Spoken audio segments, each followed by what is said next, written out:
नमस्कार दोस्तों, मैं सुनील कुमार आपका स्वागत करता हूं आपके अपने चैनल सुनील शर्मा में। क्योंकि हमारा एक चैनल है सुनील शर्मा। तो दोस्तों, हमारे साथ आज ये बैठे हुए हैं विनोद कुमार जी। नमस्कार भाई साहब। विनोद कुमार जी का आरओ का बिजनेस है, आरओ सिस्टम की कंपनी है इनकी योगा में भी बहुत अच्छी रुचि है। और आज आपको ये कुछ मतदान के बारे में कुछ जानकारी देने वाले हैं, क्योंकि चुनाव आने वाला है। चुनाव आने से पहले जो वोटर होते हैं वो किस तरह से भ्रमित हो जाते हैं, 5 साल की चीजों को वो भूल जाते हैं और अपना वोट गलत जगह डाल देते हैं। तो सबसे पहले मतदान के बारे में विनोद जी बताएंगे हमें, मतदान के बारे में कुछ जरूरी बातें। हाँ जी भाई साहब, मतदान जो है मतलब अपने मत का प्रयोग करना, अपने मत विचार का प्रयोग करना और समझना। जो चुनाव की वोटिंग प्रक्रिया होती है ये 5 वर्ष में एक बार ही आती है।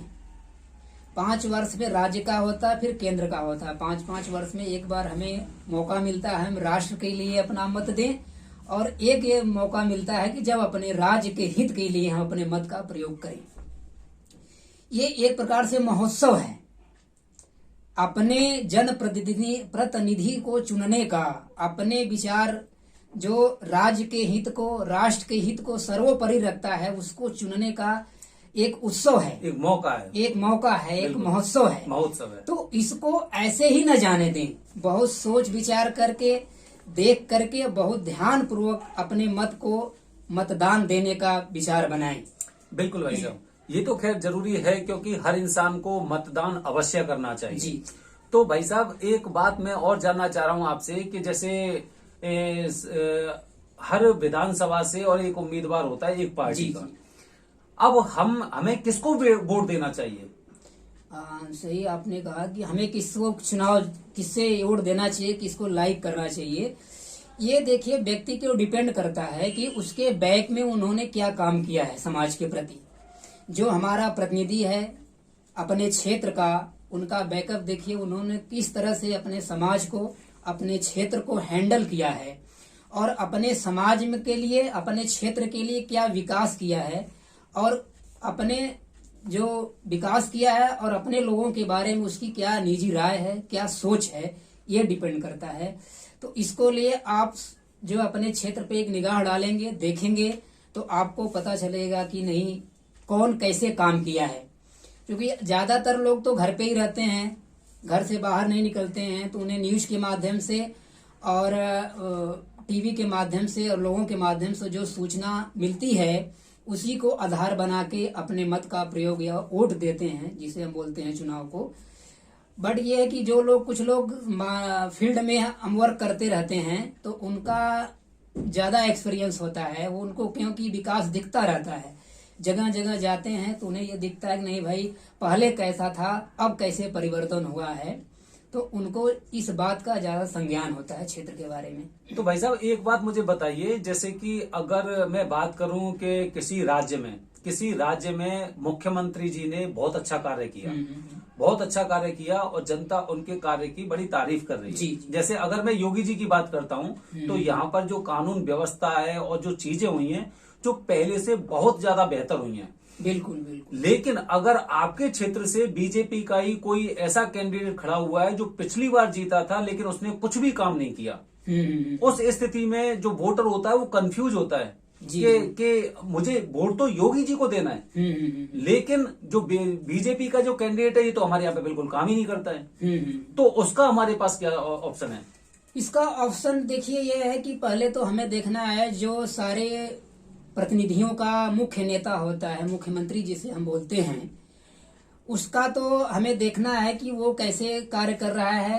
और शास्त्रों में, पुराणों में भी लोग भी कहते हैं कि अपने हित के लिए, मतलब गांव का हित है तो अपना हित छोड़ देना चाहिए, अगर जिले का हित दिख रहा है तो अपने गांव का हित छोड़ देना चाहिए, और अपने राज्य का अगर हित जहां पर हो तो वहां जिले का हित छोड़ देना चाहिए। अच्छा, तो हमें एक राज्य का हित देखना है, ऐसा व्यक्ति जो राज्य का हित कर रहा हो, राज्य का गौरव बढ़ा रहा हो, राज्य के लिए, राज्य की सुख शांति और समृद्धि बढ़ रही है जिसकी वजह से, तो हमें उसको भी ध्यान देना। हाँ, आपका ये कहना है कि जो क्षेत्र के कुछ लोग काम नहीं करते हैं तो इसकी शिकायत करनी चाहिए हमें आगे जो है कि ये बंदा जिन्हें आपने हम लोग नियुक्त तो कर दिए लेकिन ये वर्क नहीं कर रहा है सही धरातल पे, ताकि जो हमारा मुख्य सारे प्रतिनिधियों का प्रतिनिधि है, महाप्रतिनिधि है, उसके संज्ञान में आए कि नहीं भाई ये व्यक्ति काम सही से, जो हम जनता ने चुन तो दिया लेकिन ये सही से काम नहीं कर रहा है, तो ये हमें आगे से उसकी फीडबैक, जैसे हम किसी चीज को खरीदते हैं तो फीडबैक देते रहते हैं, तो हमें फीडबैक भी देना चाहिए हर जनप्रतिनिधि का। मतलब ये है, अगर मैं आपकी बातों से जानना चाहूं कि जैसे कि अगर हमें योगी जी का शासन बहुत अच्छा लग रहा है, तो अगर पूरे राज्य में अगर शासन व्यवस्था अच्छी है तो हो सकता है इस 5 साल में वो उस आपके क्षेत्र में नहीं आई हो, लेकिन अगले 5 साल तक वो आपके क्षेत्र में अवश्य दिखाई देगी। पहली बात। जी। दूसरी बात यह है कि अगर आपका प्रतिनिधि कोई कार्य नहीं कर रहा है तो हमें इस बात की जानकारी हम उनके उच्च अधिकारियों तक भेजनी चाहिए कि भाई देखो हमारा पार्टी से इतना हित है, हमें इनसे इतनी इच्छा है, क्योंकि हम वोटर हैं, और जब सब जगह कार्य हो रहे हैं तो हमारे क्षेत्र में ये कार्य क्यों नहीं हो रहे। बिल्कुल। तो उस बात की जानकारी हमें मुख्यमंत्री महोदय तक पहुंचानी चाहिए। बिल्कुल। और भाई साहब एक बात और बताइए कि अगर जैसे कि जो कार्यकारिणी होती है इनकी, जो पार्टी की जो अध्यक्ष होती है, तो उनसे उनके पास तक हम किस तरह का मैसेज भेजें और क्या उनसे हम अपनी इच्छाएं रखें?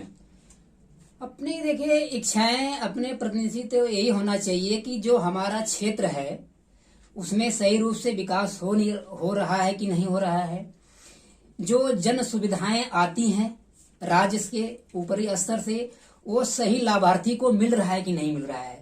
कभी कभी देखने में ऐसा आया है कि बहुत सारी योजनाएं और लाभ आगे गवर्नमेंट से आते हैं, बट जिस लाभार्थी को मिलना चाहिए उसे नहीं मिल करके किसी अन्यत्र को मिल जाता है। तो ये भी दायित्व तो हम लोगों का ही है, समाज में जो बुद्धिजीवी हैं, जो समाज की देख रेख कर रहे हैं, उनका सिर्फ समाज की सेवा करना ही उत्तरदायित्व तो नहीं है। दूसरा उनका तो उत्तरदायित्व तो ये भी बनता है कि जो भी लाभ अपने क्षेत्र के लिए प्रतिनिधि के द्वारा या सरकार के द्वारा आ रहा है वो सही व्यक्ति तक पहुंच रहा है कि नहीं आ रहा है। अगर नहीं पहुंच पा रहा है तो इसकी सूचना भी आगे देना जो बुद्धिजीवी समाज सेवी है उनका कर्तव्य या दायित्व बनता है। तो भाई साहब एक बात और, जैसे कि काफी लोगों से मैंने सुना है कि जो उनके क्षेत्र का जो विधायक है उनके कार्य से वो खुश नहीं है। जी। तो वो लोग कहते हैं कि भाई मैं तो चाहे भले ही मैं योगी जी को चाहता हूं लेकिन मैं वोट बीजेपी को नहीं दूंगा, मैं तो नोटा दबाऊंगा, क्योंकि किसी और पार्टी को वोट मुझे देना नहीं है। और बीजेपी को मैं केवल इसलिए वोट नहीं दे सकता क्योंकि भाई मेरा जो यहाँ से जो मतलब जिस उम्मीदवार को टिकट मिली है वो काम ही नहीं करता है। तो क्या नोटा पे बटन दबाना उचित है? देखिए नोटा पे बटन दबाना तो खैर हमें नहीं लगता है कुछ। तो आप अगर ठंडे दिमाग से, शांति दिमाग से देखेंगे, सोचेंगे तो कोई न कोई प्रतिनिधि आपको मिल ही जाएगा जो वास्तव में आपके हित का, राज्य के हित का व्यक्ति मिले। बट देखिए थोड़ा बहुत तो कमी और जो है कि हर इंसान में होती है, कभी कभी थोड़ा बहुत ऊंच नीच होता रहता है समाज में, ऐसा नहीं। बट ये है कि देखिए अगर व्यक्ति 100 काम कर रहा है अच्छा, तो 10-20 थोड़ा बहुत गड़बड़ काम हो सकता है। तो इस चीज को भी अवॉइड करने को हमें सीखना चाहिए। ऐसा नहीं कि वो व्यक्ति 80 काम सही कर दिया, आपका 10 काम अच्छा नहीं किया तो उसके प्रति हम निगेटिव ही पन बैठा लें और एक नकारात्मक छवि उसको नहीं देखना चाहिए। अगर वो 80 सही कर रहा है, समाज के हित कर रहा है, हो सकता है जो कार्य कर रहा है आप उसको सही समझ न पा रहे हो, सही तरीके से न ले पा रहे हो, तो उस चीज को आप बहुत सारे आज के डेट में ऑनलाइन माध्यम हो गए हैं, उस माध्यम से सवाल जवाब कर भी सकते हैं। और ये अधिकार है जनता का कि अपने प्रतिनिधि से सवाल जवाब करे। भाई साहब वैसे भी देखा जाए तो 5 साल में एक बार मतदान होता है। जी हाँ। और काफी बार तो ऐसा भी होता है जैसे कि लोग 5 साल तक सरकार को गाली देते हैं, लेकिन चुनाव से ठीक एक दिन पहले उनके पास तक कुछ लोगों के पास पैसा पहुंच जाता है, किसी के पास कंबल पहुंचते हैं, किसी के पास मिठाइयों डिब्बे पहुंचते हैं, जिसकी वजह से उनका दिमाग परिवर्तित हो जाता है। अब वो मतदान जो करने वाले वो दान नहीं रहा है, वो एक हक अदा करने वाले हैं कि जो उनको एक घूस मिली है। तो क्या घूस लेकर भी वोट दिया जा सकता है? देखिए जो आप कह रहे हैं घूस लेकर के वोट लिया जा सकता है, ये तो अब धीरे धीरे ये चीज कम हो रही है। पहले मैं देखा था जब मैं छोटा होता जब था, अपने 10 साल पीछे, 15 साल पीछे, तो ऐसा आप जो कह रहे हैं बहुत तगड़ा था। बहुत इसका प्रचलन था कि जो कोई आया कुछ दे दिया गिफ्ट या कुछ पैसे दे दिया, लालच दे दिया, तो आदमी क्या है कि भ्रमित हो जाता था। वो सोचता इससे अच्छा इंसान हमें दुनिया में कोई है नहीं। लेकिन मैं आपको बताता हूँ कि देखिए, ये राज्य है। राज्य एक क्षेत्र होता है जिस क्षेत्र में विधायक, फिर उसके मुख्यमंत्री, सारे लोग शासन करते हैं। और इसमें तमाम पार्टियां अपना अपना एक दल बना लेते हैं लोग, जो शासन करने के लिए, प्रशासन चलाने के लिए, शासन चलाने के लिए निमित्त के जब प्रतिनिधि द्वारा चुने जाते हैं।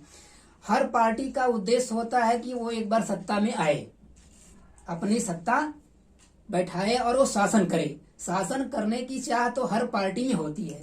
ऐसा नहीं कि इस पार्टी में नहीं है, उस पार्टी में नहीं है। भाई साहब, हर पार्टी चाहती है कि वो शासन करे। अब ये है शासन करने का उसका उद्देश्य क्या है। जो पार्टी बनी है उस पार्टी का आप गेस करिए, देखिए आप, देखो इसमें जनता का अहम रोल है। वोटिंग प्रक्रिया बार बार नहीं आती है। वोटिंग प्रक्रिया सिर्फ 5 साल पे एक बार ही आती है और स्वतंत्र रूप से आती है। इसमें न कोई आपको जबरन वोट दिलवा सकता है न कर सकता है। ये स्वतंत्र रूप से अपनी इच्छा के द्वारा अपने मत का आप प्रयोग कर पाते हैं और ये मौका मिलता है आपको 5 साल पे। तो ऐसा ना हो कि आप ये 5 साल गंवा दें। बिल्कुल। छोटे छोटे चीजों पे आप गौर करिए। जो व्यक्ति अपने राष्ट्र हित के बारे में, राज्य हित के बारे में सोच रखता है और उसके अनुरूप ही कार्य करता है, मैं कहूँगा आप उसे ही लाइक करें, ताकि जब यह राष्ट्र रहेगा तभी राज्य रहेगा और राज्य रहेगा तभी आप रहेंगे। बिल्कुल सत्य बात। तो दोस्तों, अभी 10 फरवरी से उत्तर प्रदेश में चुनाव है और उत्तर प्रदेश के साथ 5 राज्यों में चुनाव है। अपने वोट को व्यर्थ ना जाने दें। आपके पास काफी प्रलोभन की सामग्रियां भी पहुंच सकती हैं, लेकिन ध्यान रखें, जैसे विनोद जी ने बताया, राष्ट्र धर्म सर्वोपरि। अगर राष्ट्र है तो राज्य रहेंगे और राज्य रहेगा तो हम रहेंगे। अपने वोट को व्यर्थ ना जाने दें।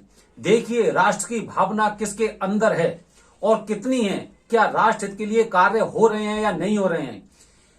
5 साल में एक बार आपका नंबर आता है वोट देने का। अपने वोट को व्यर्थ ना जाने दें। दान करें, मतदान करें और ऐसा मतदान करें जो राष्ट्र के लिए वोट जाए। अंत में भाई साहब 2 वाक्य आप मतदान के बारे में बताइए। देखिए, सर्वप्रथम तो हर व्यक्ति को मतदान करना चाहिए। ये बड़ा सौभाग्य है कि आपको मतदान देने का सौभाग्य प्राप्त हुआ है अपने जीवन में। 18+ के बाद जो होते हैं उन्हें मतदान करने का मौका मिलता है। बहुत सारे लोग जो 18 से नीचे होते हैं वो सोचते हैं कब हमारा नंबर आएगा मतदान करने। और हम लोगों का तो समझिए सौभाग्य है कि मतदान करने का हम लोगों को बहुत सुनहरा अवसर मिल गया है। बिल्कुल। तो मैं ये कहूंगा कि स्वतंत्र रूप से, निर्भीक रूप से आप जो है कि मतदान देने जाइए और अवश्य मतदान दीजिए। ये आपका अधिकार है और राष्ट्र के प्रति ये सबसे बड़ा आपका जो है कि मतदान है। मत अपने विचार का दान स्वतंत्र रूप से करिए और निश्चित रूप से करिए। अपने अगल बगल भी लोगों को जागरूक करिए ताकि वो मतदान अवश्य दें। बिल्कुल। तो धन्यवाद दोस्तों। राष्ट्र सर्वोपरि, मतदान अवश्य करें। 5 राज्यों में चुनाव है। मैं ये आपसे नहीं कहता कि आप बीजेपी को वोट दीजिए, सपा को दीजिए, कांग्रेस को दीजिए, किसी पार्टी को दीजिए। मैं आपसे ये कहना चाह रहा हूं, आप अपने वोट का सही से दान करें। अपने मताधिकार का ठीक से प्रयोग करें और ऐसी पार्टी को चुनें जो जिसके लिए देश सर्वोपरि है। धन्यवाद दोस्तों। जय हिंद, जय भारत, हर हर महादेव।